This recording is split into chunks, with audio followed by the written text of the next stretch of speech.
different types of character letters and the importance, how important they really are. So your character letters, these are letters that attest to your character. And so they're not going to be letters where people say that, either that you don't belong in prison, you shouldn't go to prison, but they should be letters that just kind of talk about you. And so there are five types of letters that I'm going to discuss with you.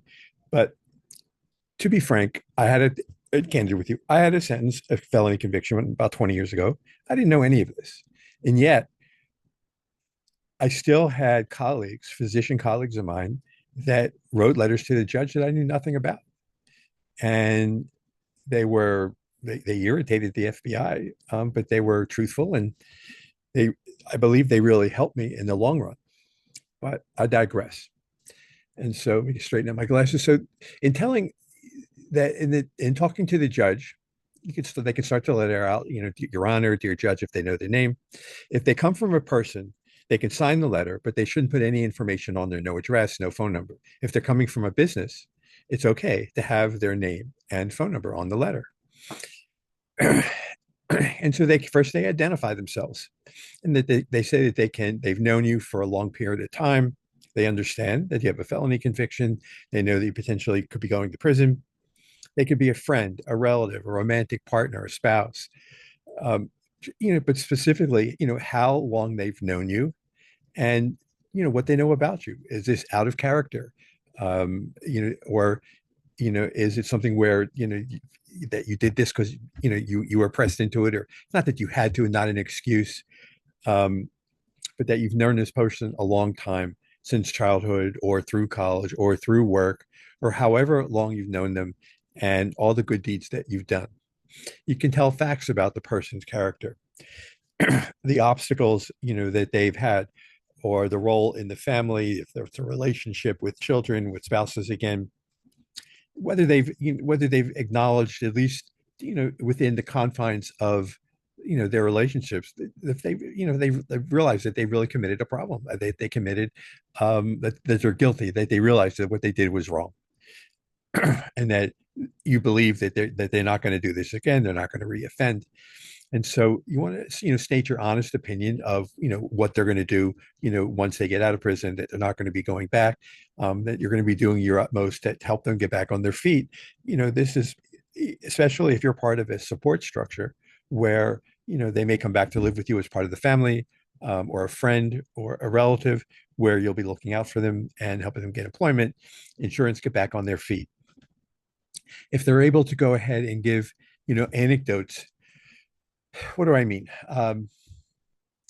If if you've known the person long enough, maybe when they were a preteen, that they would shovel snow off your driveway, or mow your lawn, or help with groceries, or older, if they volunteered in the community at some time, or if they are a member of the church, or volunteered in the church or synagogue or mosque, or what have you, or in school, or if they've coached kids, whatever they've done in the community to volunteer. All of this helps build a more three-dimensional picture to the judge, which is important. Lastly, and these are great letters, not to belittle the others, but if you know someone who has known you, or known the person for a long period of time, and they're willing to say that they know that they're going to be going to prison, and the person has a business, which it means that it can be on the business letterhead, it can have their name, address, phone number, and they say nobody has a crystal ball as to where the business community is going to be at by the time this individual is going to be released, but you are more than willing to go ahead and give them a job if you can, if a position is available once they're released. You trust them, you understand their skills. You would be willing to pay them a high minimum wage. You're available, at all the hours that the business is open, that, probation or a person from the courts could stop by to interview you. They can call ahead of time.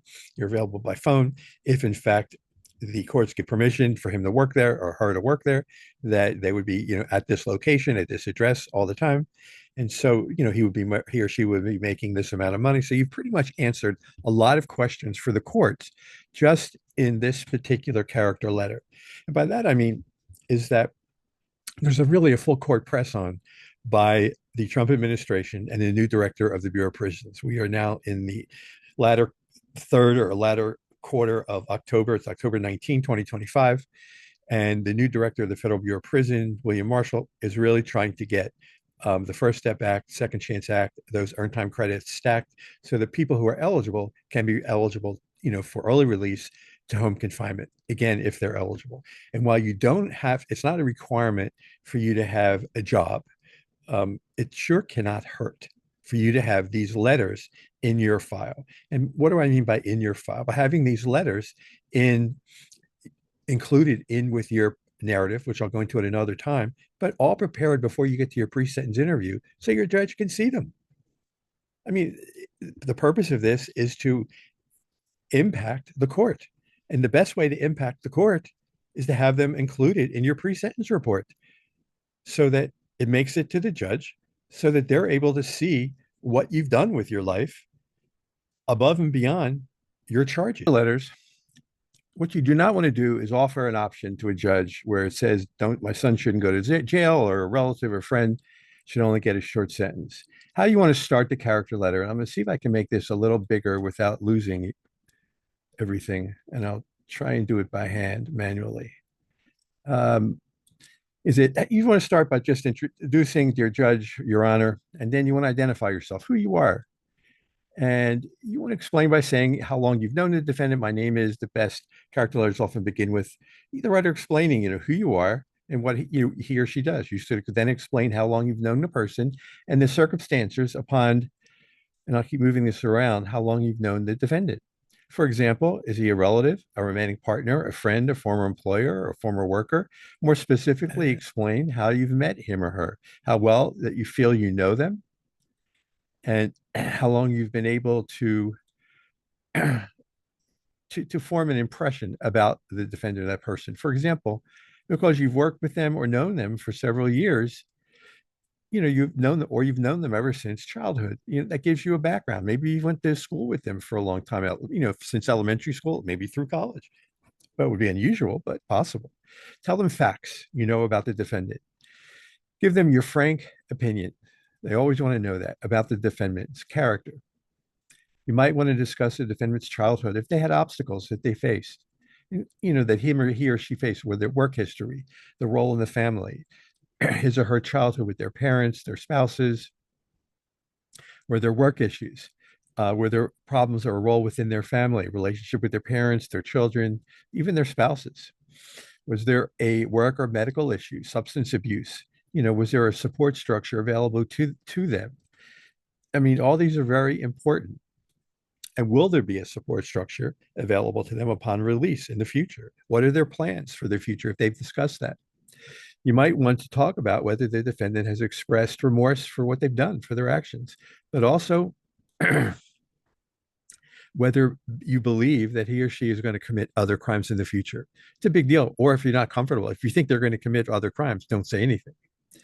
You can also most effectively express yourself if your letter not only states your opinion, but also explains why you hold that opinion. It also is very helpful to give examples of other things that the person has done in ways that he or she has handled difficult situations that you think has led to their actions today. Anecdotes can provide judges with lots of insight into who that person is. Don't be afraid to tell your favorite stories about the person or describe your fondest memories of your interactions with him or her, whether they volunteered in church or school, helped with your fondest memories of interactions with him. All right, volunteered him at school, groceries, cut the lawn, shoveled snow. If they, volunteered coaching different sports teams in elementary school, high school, whatever that thing may be, all of these personal stories matter. Job offers. These are great letters. Nobody has a crystal ball and know how the business community is going to be in the future. Nobody does. But a letter that says, and these letters can have the person's name, phone number, address. It's a business. But these letters can help because they can explain that they've known the person for a short time, for a long time. They've worked with the person for a long time, for a while, and they can state that they trust them, they know their skills, and they want to make a job open for them should something occur. They know they've gone to prison, Still, they want to give that person a second chance and opportunity. They only probably will be able to pay them in my business. It is would be high minimum wage. I'm available. I will make myself or my management team available for the court, for probation, whoever that officer may be, to stop by or to make an appointment, whatever is easiest for all of you, and we can sit and talk. You can investigate my place of business. Should we hire them, and with your okay, that person would be available because they would be working here at this location all the time. This is a great letter, and all of these letters have tremendous impact because once they have these letters, this is important to the judge. It's important to the court because judges want to know who you are, and they want to know that you're not going to come back to their courtroom. You're not going to go back to prison, and you have the place to stay, a home to go to with people who love you, who are going to support you. Important. You need to start asking for them as soon as you can because people have other things going on in their life. And as soon as you get them, you don't want to start feeding them to your attorney right away. But when you have all the information available, you can go to my website and send everything, your personal narrative, release plan, all of the character letters, go through them with the attorney before you and your counsel decide which to use. But a job referral letter is great letter. A support letter from someone who is willing to accept you into their home upon release is a great letter. Judges want to see this. They want to know that you're not going to come back to their courtroom. What's going to give them that good feeling, that warm and fuzzy feeling, is knowing that one, you have employment, and two, you're going into a home where the people there have love for you, are going to help you, and are going to keep you on the straight and narrow. I hope you found this helpful, and I thank you for listening. Have a good day.